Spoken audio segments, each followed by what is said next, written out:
8 correctional officers of color are suing Ramsey County for discrimination.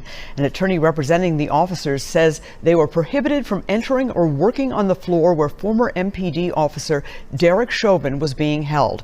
The attorney spoke about the lawsuit against the county this morning.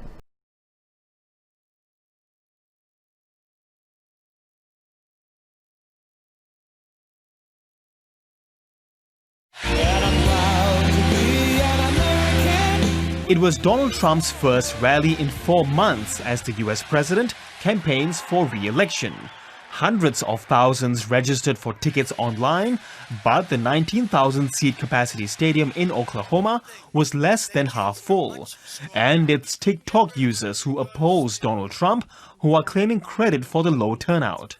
All you have to do is give your phone number and you can get 2 tickets. So I got 2 tickets, but I totally forgot that I have to pick every individual piece of land off of my room floor and then sort them by size, so I can't make it for Friday.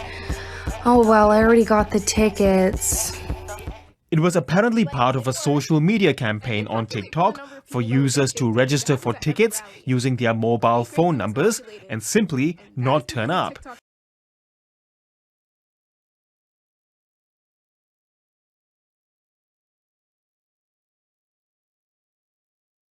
A story breaking just this afternoon, the South Korean military has confirmed that North Korea is reinstalling propaganda speakers in several locations along the inter-Korean border. This is the North's latest move since it threatened a series of actions to nullify the inter-Korean Comprehensive Military Agreement. The North blew up the inter-Korean liaison office in Kaesong last week in anger over anti-Pyongyang leaflets sent across the border by South Korean activists.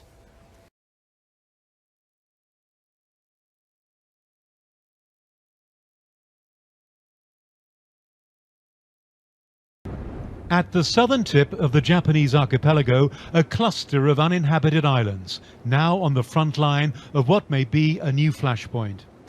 They lie close to significant oil and gas deposits, strategic shipping routes, and lucrative fishing grounds.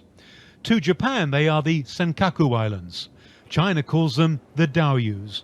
But for 50 years, they've been administered and controlled by Tokyo. Taiwan also claims ownership. China's government had warned Japan against changing the status of the islands and has now reportedly deployed Coast Guard vessels to the area, as it has done many times before.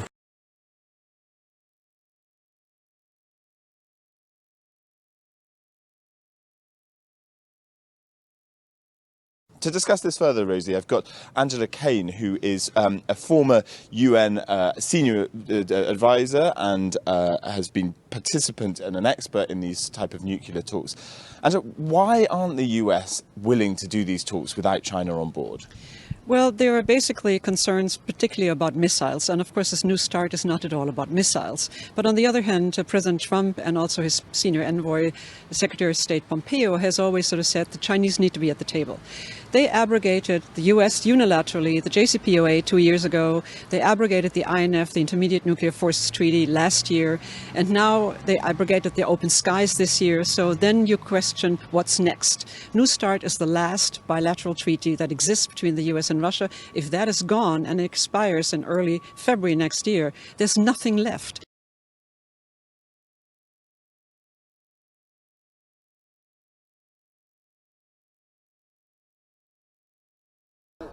It was a symbolic protest against laws that make it illegal to criticize politicians. Dozens gathered outside the Justice Palace in Lebanon's capital after a wave of arrests that began with the birth of a movement against the establishment. Since October, at least 100 activists have been detained. They have been gathering outside police stations whenever an activist or protester is held.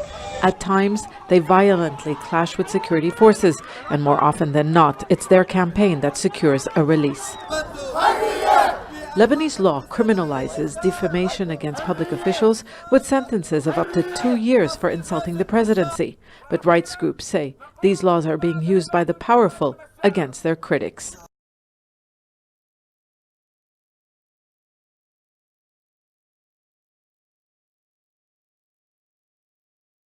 Well, certainly not going to script as far as the Transport Minister, Fikile Mbalula, is concerned in Soshanguve here in Gauteng, ostensibly to engage with patently angry taxi drivers who have not been on the roads this morning. There was concern expressed by the drivers about struggling to keep up repayments during this COVID time, vehicles being repossessed, and then things started to get a little ugly. The minister was put into a vehicle and drove off. They were concerned, the taxi drivers were, about police and members of the SANDF. They're claiming firing rubber bullets on their members today.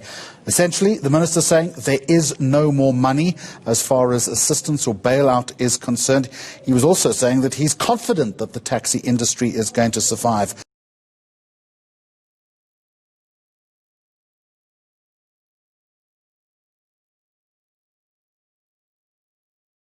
There has been a spike in coronavirus cases here in Germany after more than 1,400 people tested positive at a meatpacking plant. That facility has been closed for 2 weeks and thousands of people placed in quarantine in the surrounding area. It remains unclear if regional leaders are going to reimpose a wider lockdown. And concerns are growing about the reproduction rate for the whole of the country, which has now jumped to 2.88.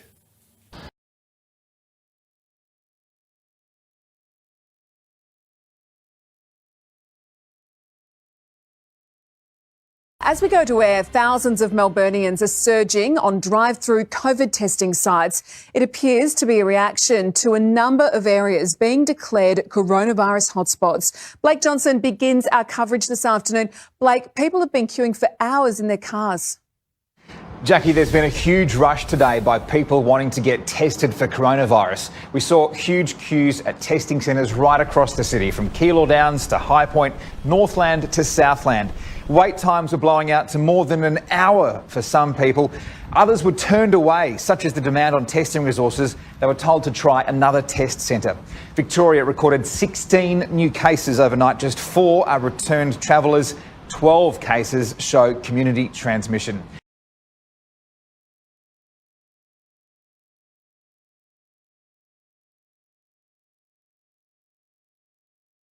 The 2020 election cycle is in full swing, and Congress is issuing a warning about doctored videos.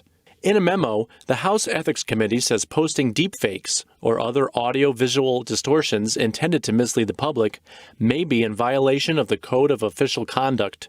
They add politicians could face repercussions for tweets and Facebook posts which are misleading. Deepfakes are footage that can depict people saying and doing things which they never did. Researchers say the deceiving technology is equivalent to stealing someone's identity. The most important thing is actually that people know that this is possible, right?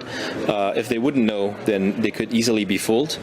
If they know that there are ways to actually create video manipulations that are extremely believable, then we will have some way of protection, right?